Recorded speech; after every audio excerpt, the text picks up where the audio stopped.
Alors, j'ai grandi dans une famille chrétienne et mes parents sont décédés. Mon père, j'étais bébé, j'avais 2 ans, je crois. Et quand il est décédé, j'avais crié. Et ma mère, j'avais 10 ans quand elle est décédée. Et je jurais avec ma tante que j'appelle maman. Parce que chez nous, en Afrique, c'est comme ça, hein. Et la sœur de ma maman, qui avait la garde de mon petit frère et moi, à la place de ma sœur et mon beau-père. Et quand j'étais petite, j'étais timide. Alors, je ne parlais pas beaucoup, je ne restais pas avec ma famille. J'étais dans mon coin. J'étais tout le temps dans ma chambre en train d'étudier, de faire mes devoirs.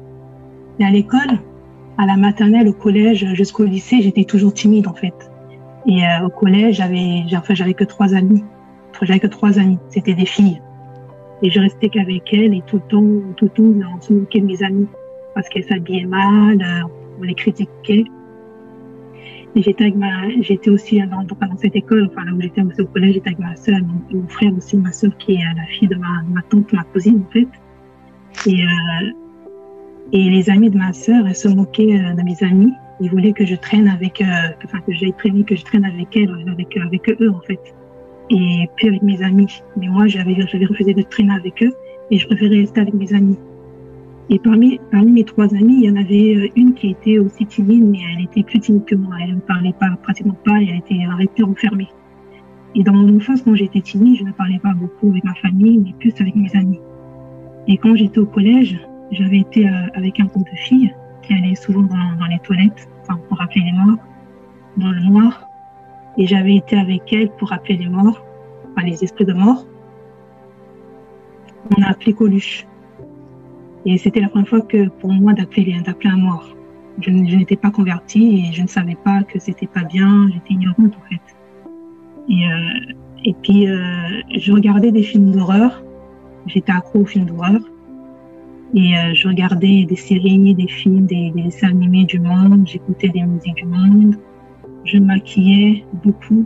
Je mettais des tissages, des mèches, des perruques naturelles et brésiliennes. Je m'habillais sexy en fait. Je m'habillais sexy sexy ou au jupe pantalon serré slim.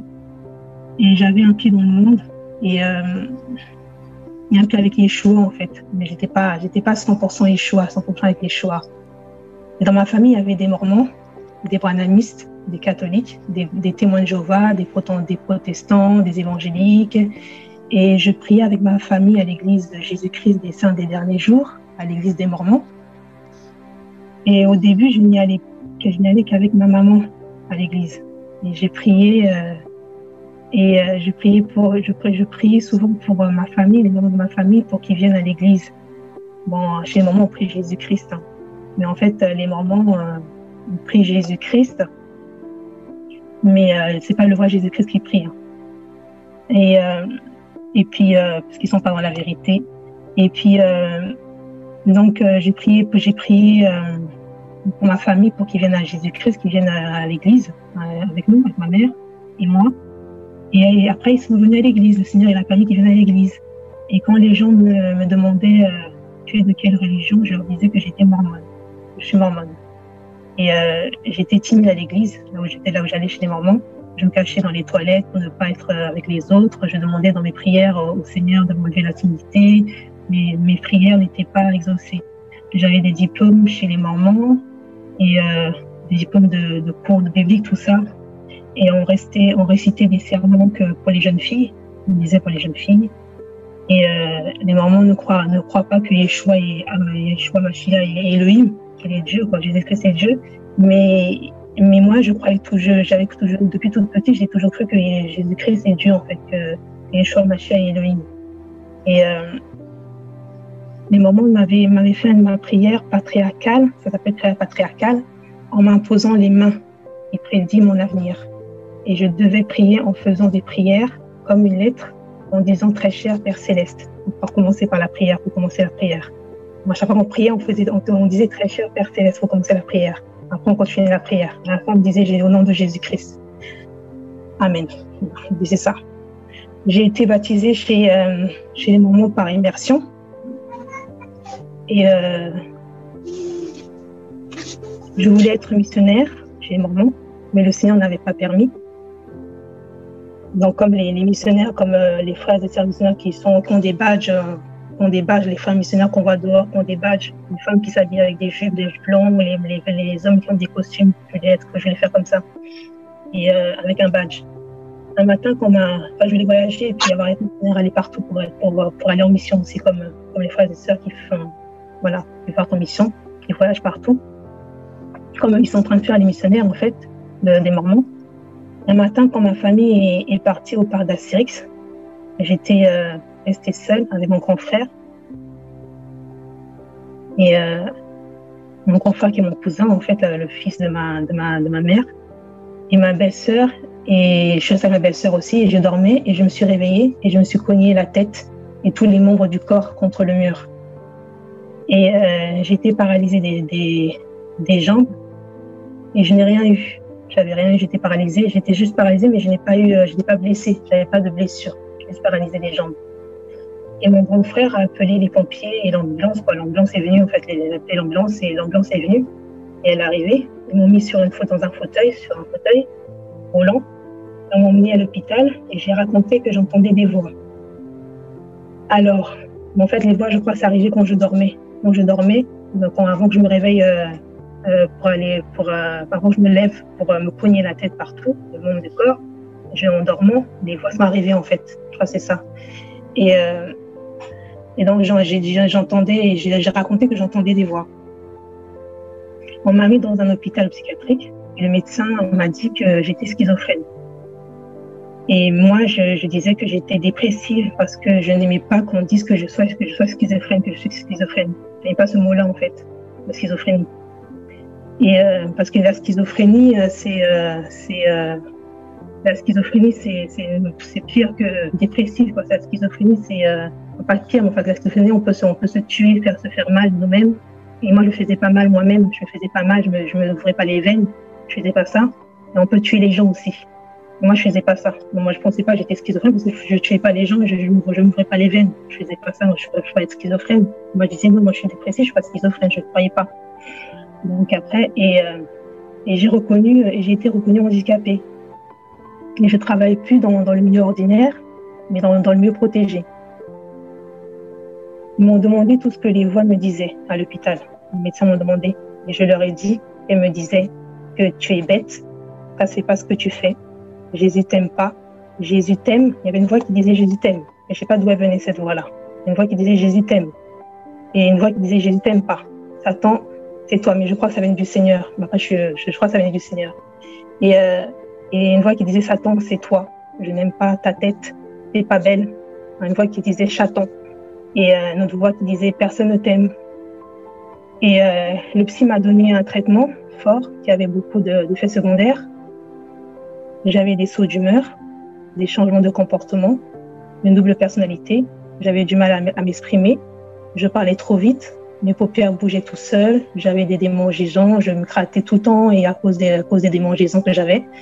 J'avais des pertes de mémoire, des vertiges quand je me levais du lit, des sécheresses de la bouche. La sécheresse de la bouche, je prenais du poids. Mon cœur battait vite aussi. J'ai même fait des examens, mais il n'y avait rien. Ça veut dire qu'il n'y avait rien du tout. Donc c'était juste le traitement en fait qui faisait ça. Et j'étais fatiguée. J'avais des maux de tête, une prise de poids, des tremblements de main. Je prenais donc un correcteur parce que j'avais des tremblements de main, je prenais un correcteur. Et le correcteur, ça permet que les mains ne tremblent pas, mais ça marchait pas. Ça faisait tourner mes dents, mes mains tremblaient, mes doigts tremblaient toujours en fait. Les doigts tremblaient toujours. C'est plus les doigts qui tremblent, mais pas les mains, mais les mains aussi un peu. Et je faisais parler ma mère et à chaque fois que je la faisais parler, je demandais toujours pardon à ma mère. Et elle disait toujours, tu dis ça et après tu recommences. Elle disait, tu le fais exprès. Je lui disais que je ne le faisais pas exprès, que c'était les effets secondaires des médicaments que je prenais qui faisaient que je me comportais comme ça avec elle. Je m'entendais pas avec sa fille, ma cousine, qui est ma sœur. J'ai donc décidé un jour où je n'en pouvais plus de me suicider. Et il y avait cette voix qui disait, avant que je me suicide, personne ne t'aime. Et j'avais entendu cette voix qui me disait, suicide-toi. Et j'ai été prendre une douche. Au lieu de prendre une douche, j'ai fait couler l'eau du robinet. J'ai laissé rentrer jusqu'à me noyer dans la baignoire. Et je me suis allongée dans la baignoire et j'ai mis ma tête dans l'eau. et je me suis noyée et l'eau était montée et allait, je faisais monter l'eau, enfin l'eau montait en fait et allait dans la baignoire et j'ai mis ma tête dans l'eau et je me suis noyée, puis le montait et ça sortait en fait, ça tombait. Et après ma nièce elle est venue, il y a l'eau qui sortait, ma nièce elle est venue et elle a vu qu'il y avait de l'eau qui sortait de la porte, qui sortait de la porte, et ma famille entendait l'eau qui était en train de couler, le robinet qui coulait, et ma nièce elle a dit il y a de l'eau qui coule, qui sort de la porte. Et ma mère, elle a dit, c'est Pamela qui se lave. Et elle a commencé à paniquer. Elle me disait, Pamela, ouvre la porte. Elle cognait à la porte. Elle disait, ouvre la porte, Pamela. Et comme je ne répondais pas, elle paniquait encore plus. Et donc, elle a sauté de la fenêtre de la cuisine en haut, qui mène à la douche. Elle a sauté par-dessus la baignoire et elle est arrivée de l'autre côté de la baignoire. Et là, elle m'a sorti de l'eau et m'a réanimée en faisant du secourisme. Ma belle-sœur, est arrivée dans la douche et m'a couverte. Et ma mère a dit que qu'il ne faut pas que je me suicide parce que ça mène en enfer, sinon j'allais en enfer. Et elle m'a dit aussi, pense à ton petit frère, il va devenir quoi sans toi? Et j'ai donc demandé pardon à ma famille et à mon petit frère. Et j'avais 16 ans quand j'avais commencé à entendre des voix. Après avoir fait une tentative de suicide, j'ai été hospitalisée une deuxième fois à l'hôpital psychiatrique. J'étais enfermée dans ma chambre à cause d'un homme qui entrait dans les chambres. Et dans ma chambre, une fois, un soir, j'étais allongée dans mon lit. Il y avait une ombre qui est venue vers moi. Je me suis mise sous la couette parce que j'avais peur et j'ai prié et l'ombre est partie. Donc j'ai prié Jésus-Christ. Jésus-Christ que je priais. Et j'avais été emmenée dans des assemblées par ma grande sœur pour qu'on prie pour moi. Et les amis de mon grand frère priaient en intercédant pour moi. J'avais eu sur une feuille par l'ami de mon grand frère une prière de délivrance que j'ai répétée. Ça me plaisait pas aux voix, mais toutes les prières partout où on m'emmenait par ma famille ne marchaient pas. Je n'arrivais pas à la guérison. Une autre de mes sœurs m'emmenait par ma famille. Une autre de mes sœurs m'a emmenée à l'assemblée. Une autre de mes sœurs m'a donné le numéro d'un prophète qui s'appelle Cher Israël et que j'ai appelé, qui a prié au téléphone pour moi. Ça ne marchait pas. Il m'a donc demandé d'acheter des livres de délivrance chez lui, qui faisait en fait, qu'il écrivait, mais le Seigneur a permis qu'il me les donne gratuitement grâce à Yeshua, et il me les a donnés, il les a envoyés, et les frais étaient aussi gratuits. Et le Seigneur a permis que les frais étaient gratuits. Donc il m'a pas fait payer les frais n'étaient pas payés en fait. Et en lisant tous les livres et après avoir fini de lire les livres qu'il m'a envoyés, ça marchait pas non plus, j'avais pas la guérison non plus, ça marchait pas. Et j'ai cherché donc le Seigneur dans d'autres assemblées. J'ai fait plusieurs assemblées. J'ai été chez les protestants avec ma sœur et ses enfants. Mon beau-frère m'a emmené chez les catholiques avec ma sœur, ses enfants, sa femme. Et je priais pas comme les catholiques. Je priais Jésus-Christ, mais pas comme les catholiques. J'étais chez mon ami. Je priais comme les mormons en fait. Je priais comme les mormons. J'étais toujours mormone en fait. Pour moi, je priais comme les mormons. J'ai été chez les branamistes et chez eux, je devais mettre des robes longues, des jupes longues, et je devais cacher ma poitrine, je devais rester avec mes cheveux naturels. J'étais chez l'église protestante des églises d'éveil, j'étais dans une église protestante, j'ai prié quelques années à l'église protestante évangélique du Mont Sinaï, et j'avais été baptisée là-bas une deuxième fois, et j'avais des cours bibliques par un pasteur. Et dans cette assemblée, je ne priais pas fort. On m'entendait pas quand je priais. Je priais doucement, j'avais peur de prier à haute voix devant tout le monde parce que j'étais timide. Et quand le pasteur me disait de prier, je cherchais mes mots. J'étais dans le copinage, je ne voulais plus être dans le copinage parce que je péchais en étant dans la publicité. Je savais que c'était un péché. Bon, après, je péchais, mais après, je me suis rendu compte que c'était un péché. Mais enfin, c'était un péché parce que voilà, cette pensée me disait que c'était pas bon de pécher, que c'était un péché en fait. Et j'avais donc prié le Seigneur Yeshua et je lui ai demandé de me faire rencontrer un mari chrétien qui aime Yeshua et qui craint Elohim. Et j'ai eu un appel de mon grand frère qui m'a présenté un frère qui prie dans la même assemblée que mon grand frère, que mon grand frère qui cherchait une femme pour se marier. Et par la suite, on a attendu le mariage, on a attendu le mariage, on apprenant à se connaître. Et après, on s'est mariés. Et j'ai prié dans l'assemblée où mon mari priait, et aussi dans l'assemblée où je priais. Une fois, le pasteur m'a dit de venir chez lui pour faire du repassage. Il m'a donné 20 €. Il a mis dans ma poitrine, en touchant ma poitrine. Et je ne l'ai jamais dit à la femme du pasteur. Et le Seigneur m'a mis à cœur de prier pour le pasteur, pour qu'il parvienne à la repentance, et que le Seigneur, Yeshua, lui pardonne. Et j'ai pardonné au pasteur. Bon, je l'avais dit à mon mari, parce que j'ai quand même dit à mon mari n'était pas content. Non, donc j'ai dit, je voulais plus prier chez lui, chez ce pasteur-là, je voulais plus y aller, qu'on n'y aille plus chez lui. Donc j'ai quitté cette assemblée. Et quand je me suis mariée avec mon mari, j'ai quitté cette assemblée. Et j'ai déménagé et j'ai quitté ma famille pour habiter avec mon mari. Comme il est dit dans la parole de Elohim, dans Genèse 2, verset 24, c'est pourquoi l'homme quittera son père et sa mère et se joindra à sa femme, ils deviendront une seule chair. Je me suis mariée en 2014. J'étais toujours reconnue handicapée. Et le Seigneur avait fait grâce que j'ai changé de médecin et de traitement. Donc, j'avais un autre traitement avant à l'époque. J'entendais des voix, je commençais à entendre des voix. Il était plus fort ce traitement-là que j'avais avant à l'époque. Et j'avais un nouveau traitement que j'ai toujours. Et le nouveau traitement, j'avais plus de poids. Dans le nouveau traitement, j'avais plus de prise de poids. Et c'était adapté pour avoir des enfants, ce traitement-là, ce nouveau traitement. Donc j'ai fait des enfants, donc j'ai eu mon premier enfant.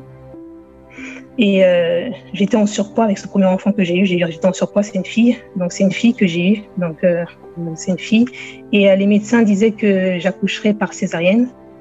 Mais moi, j'avais la foi et je disais aux médecins que je veux accoucher par voie basse. Donc, j'insistais, mais il n'y avait rien du tout de ça. Donc, ils n'acceptaient pas, ils ne voulaient pas. Mais avant que je passe à là, en fait, cette étape-là, j'avais rechuté. J'ai rechuté à un moment donné. Donc, en rechutant d'abord, j'ai rechuté quand j'étais enceinte, en ayant la grossesse. Et j'ai été encore hospitalisée. Et donc, pour rechuter, quand j'ai rechuté, j'étais à Pôle emploi. Et à Pôle emploi, j'ai eu des vertiges, je suis tombée. J'ai eu des vertiges, je suis tombée. Et après, je leur ai dit, je suis enceinte. Ils m'ont demandé, j'ai dit, j'étais enceinte. Et ils m'ont demandé à l'hôpital, tout ça. Et j'ai vu les médecins, tout ça, on m'a pris la tension, on m'a pris la tension, tout ça. Et après, j'avais été hospitalisée après. Et voilà. Et après ça, donc plus tard après, le nombre de jours que la grossesse prenait son ampleur, en fait, que je prenais du poids. Et donc à ce moment-là, quand le bébé il est arrivé, c'est là que j'ai accouché par césarienne et je voulais accoucher par voie basse, mais les médecins ne voulaient pas. Et donc, j'ai insisté, mais ils ne voulaient pas. J'avais la foi, je priais, je demandais au Seigneur, j'en ai accouché par voix basse. Mais je priais, je demandais au Seigneur, tout le temps dans mes prières, je demandais au Seigneur. Et voilà, mais il n'y avait rien de tout ça. Donc, j'ai accouché par césarienne. Et donc, le bébé, il était trop gros. À ce qui paraît, il était trop gros, le bébé. Mais alors qu'il y a des femmes qui peuvent accoucher par voix basse, même quand le bébé il est gros, mais moi, je ne pouvais pas accoucher par voix basse. Pourtant, mon bébé n'était pas trop aussi gros que ça. Et voilà. Et après ça, j'avais fait mon bébé, il a été en néonat. Donc, je l'avais emmené en néonat, mais pourtant mon bébé n'était pas handicapé, il n'était pas handicapé, il n'était pas comment on appelle ça, les bébés qui sont tout petits là. Prématuré. Prématuré, il était pas prématuré, mais il a été en néonat. Et moi, je suis restée avec lui en néonat, avec mon premier enfant. Donc, je demandais au Seigneur que je voulais plus rester là, je suis restée trop longtemps en néonat avec mon enfant, je pouvais plus rester là, je voulais plus. Et j'avais toujours un traitement, on me donnait traitement en néonat, on me donnait traitement, je mangeais là-bas, on me donnait traitement en néonat. Et après, je suis sortie de l'hôpital, plus tard. Et puis après, j'ai eu un deuxième enfant. Mon enfant, il a grandi. Maintenant, il a 3 ans, le premier. J'ai eu un deuxième enfant. Et le deuxième enfant, c'est un garçon. Et le deuxième enfant que j'ai eu, c'est que ce qui s'est passé, c'est que j'ai accouché grâce au Seigneur, j'ai accouché par voie basse. Et j'ai demandé au Seigneur d'accoucher par voie basse. Le Seigneur, il a permis. Il m'a fait la promesse, j'accoucherai par voie basse. T'accoucheras par voie basse. Il me l'a dit. Il m'a fait la promesse. Donc, j'ai cru ce qu'il a dit parce que ce n'est pas un homme pour mentir, le fils de l'homme pour se repentir. Donc, j'ai accouché par voie basse. J'ai dit, le médecin disait, vous allez accoucher par césarienne encore une fois. Et non, j'accoucherai par voie basse, pas par césarienne. Et à l'hôpital, quand j'étais à l'hôpital, le bébé, quand il est arrivé, c'est que j'avais déjà perdu les os à la maison, en fait. Et mais je savais pas que je perdais les os. Et quand j'étais à l'hôpital, je croyais que j'étais en train que c'était les selles qui arrivaient. J'étais en train de faire caca, mais c'était pas ça. Et le Seigneur j'ai demandé au Seigneur, c'est quoi qui arrive? C'est quoi ça? J'ai envie de faire caca. J'ai envie de faire caca. Et il me disait, il me disait supporte. Je sais pas pourquoi il me disait supporte. Et je supporte quoi? Il me disait supporte. Pourquoi il me disait de supporter? Je comprends pourquoi il me disait de supporter. Il me disait supporte. Et j'ai dit, mais peut-être que je comprenais pas ce qu'il me disait son langage, je comprenais pas son langage, je sais pas si c'était ça. Mais après, c'était plus caca, mais c'était que l'enfant arrivait. Donc, je suis partie aux toilettes. Et donc, j'ai été aux toilettes. Et là, j'ai commencé là, l'enfant est arrivé, en fait. L'enfant, je crois que je voulais faire caca, mais l'enfant était en train d'arriver, en fait. Et j'allais accoucher seule là où j'étais dans la pièce, mais heureusement que les infirmières sont arrivées. Wow. Et je touchais, c'était la tête du bébé. J'ai crié, venez vite madame. Et puis la dame, elle a touché, elle dit, c'est l'enfant qui arrive, le travail commence. Et là, j'ai accouché mon deuxième enfant. Et le Seigneur a permis que j'accouche par voie basse. Et voilà. Et j'avais été hospitalisée encore une fois avec cet enfant-là encore en néonate. Cet enfant-là, le deuxième enfant. Encore une fois, parce que l'enfant, il disait que par rapport à mon traitement, l'enfant pouvait avoir une malformation et pouvait être malade. Je sais pas s'il devait entendre des voix, je sais pas. Mais et moi, je leur ai dit que non, le traitement est adaptable à l'enfant. C'est un traitement qu'on m'a donné qui est adaptable aux enfants. Il faut avoir des enfants avec, mais ils ne me croyaient pas. Donc, ils l'ont laissé en néonat. C'était le premier enfant, c'était pareil. Ils l'ont laissé en néonat à cause du traitement. Donc, je suis restée en néonat avec cet enfant-là encore une fois. Mais cette fois-ci, quand j'ai accouché, mon enfant, il était en néonate. Mais moi, je restais dans la pièce où il y avait les mamans là, en haut. Comment on appelle ça? J'étais en maternité, voilà. J'étais en maternité. Mon bébé était en néonate, seul. Il était seul. Alors que le premier enfant, mon bébé était avec moi en maternité. Le deuxième enfant, mon bébé était seul en néonate. Donc j'allais de temps en temps, je descendais pour aller le voir. Aller le voir. Et puis voilà. Après, on a sorti de l'hôpital. Et là, jusqu'au jour, je suis toujours reconnue handicapée. J'entendais des voix. Et le Seigneur m'a parlé, il me parle par des songes. Et puis, et quand j'ai rencontré mon mari, quand j'ai rencontré mon mari et que j'ai changé d'assemblée, j'ai prié avec lui. J'ai prié dans une assemblée avec lui, une assemblée évangélique. Et après ça, on a changé d'assemblée. Donc, on a été prié à Ivry. Et mon mari m'a emmené à Ivry.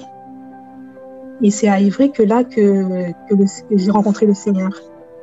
Et donc, ça, c'est juste après le mariage, plus tard après le mariage. C'était avant que j'ai les enfants, je crois, c'est ça. Et donc, j'ai été priée à Ivry et j'ai rencontré le Seigneur à Ivry, justement. Et en fait, d'abord, ça s'est passé comme ça. On a été à Ivry et j'ai rencontré une sœur qui m'a dit j'ai rencontré une sœur à Ivry. Et puis après, quand la réunion était finie, je l'ai rencontrée à Paris, à Château d'Eau. Elle m'a dit ma sœur, bonjour ma sœur, il faudrait revenir, c'est bien, je crois que tu vas aimer, c'est bien parce que ça va t'édifier, ça va te faire du bien, tout ça, ça va te faire du bien, tu seras édifié, tu seras encouragé, tout ça, ça va te faire du bien. Et je suis retournée donc je suis retournée, mais avant que je retourne, j'ai eu un songe. Le Seigneur m'a parlé, il m'a montré le frère Choura. Donc à Ivry, c'était le frère Choura qui était en train d'enseigner quand j'ai été. Et il m'a montré le frère Choura. Et j'ai demandé au Seigneur ce sens vient de lui. Il m'a dit, ça vient de lui. Et j'ai demandé au Seigneur, j'ai dit au Seigneur, est-ce que c'est ton serviteur? Est-ce que le frère Shura est ton serviteur? Il m'a dit, le frère Shura est mon serviteur. Et donc, en entendant, en sachant que ce sont ses serviteurs, donc le Seigneur m'a dit de repartir, d'aller prier de retourner là-bas à Évry. Donc, je suis partie. J'ai retourné à Évry. J'ai prié là-bas, on a prié pour moi. Je leur ai dit que j'entendais des voix, on a prié pour moi. J'avais dit ça au frère, il avait une action de grâce. Le Seigneur m'a dit que par le frère, il m'a dit que c'était la sorcellerie. C'est la sorcellerie. Le fait que j'entende des voix, c'est la sorcellerie. Et ça vient de la famille paternelle. Donc, j'ai su que ça venait de la famille paternelle. Et le Seigneur m'a montré en songe qui étaient ces personnes-là qui me faisaient du mal. C'était deux enfants. Et une fille et un garçon. Il m'a même dit ses noms, leurs noms. Et donc, il m'a montré son songe, il m'a montré d'autres songes. Le Seigneur me parlait souvent par rapport à ma situation. Il m'a montré le frère Shura en train qui me disait que c'est réglé. Il me disait c'est réglé, ma guérison elle est réglée, quoi, ma situation elle est réglée, il me disait ça. J'avais un autre son qui disait c'est réglé, j'avais une confirmation de que c'est réglé, j'avais une confirmation que ma situation elle est finie, ma situation elle est terminée, et puis j'ai eu un songe que le Seigneur m'a dit que ma situation est finie en décembre. Donc, et puis voilà, et ça c'est le dernier songe que j'ai eu en décembre. Mais sans me dire le jour et l'heure, la date, tout ça, me dire seulement le mois. J'ai eu le mois de décembre. J'ai dit, Seigneur, qu'est-ce que ça veut dire ce son? J'ai lu le mois de décembre. Il m'a dit, ta situation finie le mois de décembre. Et donc, voilà, j'ai eu ce songe-là. J'ai eu plein de songes de frères et sœurs qui me parlaient, qui me disaient que tu es guéri, tu es guéri, tu es réglé, tu es guéri, en confirmation une fois, deux fois, hein, que tu es guéri, que c'est réglé, ta situation elle est finie, elle est terminée. Le Seigneur, il a déjà fait. Il a vu ta foi, voilà, j'avais plein de choses comme ça, des frères et sœurs qui parlaient par le Seigneur, le Seigneur parlait par les frères et sœurs, et voilà, et le Seigneur m'a même montré avant que j'ai ces enfants que j'ai eus, le Seigneur me les a montrés en songe, il me les a montrés, il m'a dit que j'allais avoir un garçon, et j'ai eu un garçon, j'ai su que c'était un garçon que j'allais avoir, j'ai eu un garçon, et voilà, et puis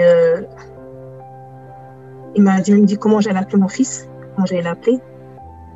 Et j'ai donné le nom qu'il m'a dit. Et voilà, et après, donc, j'ai été baptisée à Évry. Et j'ai entendu le Seigneur me parler plus. C'est parce que je demandais aussi dans mes prières, je demandais dans ma chambre, je demandais au Seigneur de me parler, que je l'entende, que j'entende me parler. Et c'est là que j'ai entendu, quand j'ai le baptême, je l'ai entendu me parler, audiblement. Et voilà. Et parce qu'en fait, quand j'étais païenne, je regardais les films, des séries, des films d'horreur, tout ça, tout ce que je regardais, les choses du monde. Et là, je regarde plus tout ça. Le Seigneur, il m'a interpellé sur les films d'horreur, il m'a interpellé sur les séries, du monde, les films du monde, tout ce qui est maquillage, tout ce qui est tissage, les mèches, tout ça. Il m'a dit d'arrêter de me maquiller. Il m'a interpellé sur tout ça. D'arrêter de regarder des séries, des films d'horreur. Et le Seigneur me parlait par des songes aussi, il me disait que si je continuais à regarder des séries du monde, des films d'horreur du monde, des séries, des choses du monde, j'allais rester aussi à l'enlèvement, il me disait ça. Parce que j'allais dans la distraction. Il m'a mis ça en garde. Et voilà, et puis il faut que j'arrête de regarder ça, parce que c'est une distraction. Ça ne m'emmènerait pas au ciel, ça m'emmènerait pas au ciel. Et donc, non, voilà, ça m'a interpellé sur le maquillage, ma façon de m'habiller, il fallait m'habiller correctement, me changer ma façon de m'habiller. Elle m'a interpellé sur beaucoup de choses. Et je maquillais plus, j'étais naturelle, là je suis naturelle, je reste naturelle, j'ai les cheveux naturels, je reste naturelle et tout est naturel en fait. Et je m'habille correctement comme le Seigneur lui veut. Donc quand il me parle, il me dit quelque chose, je le fais en fait. Et voilà, il m'a dit d'arrêter tout ça, d'arrêter tout ce que d'arrêter, de le faire, de l'écouter lui. Et voilà, et puis voilà, donc, depuis que quand j'étais païenne, quand j'étais dans le monde, avec ma famille, je fêtais Noël, je fêtais les anniversaires. Maintenant, je fête plus Noël, je fête plus les anniversaires grâce au Seigneur. Je fête plus Noël les anniversaires. Et ma famille se pose la question, pourquoi tu fais plus Noël, pourquoi tu fais plus les anniversaires? Je dis non, c'est parce que c'est des fêtes païennes. Je fête plus Noël, je fête plus les anniversaires. Et donc je fais plus. Et donc voilà.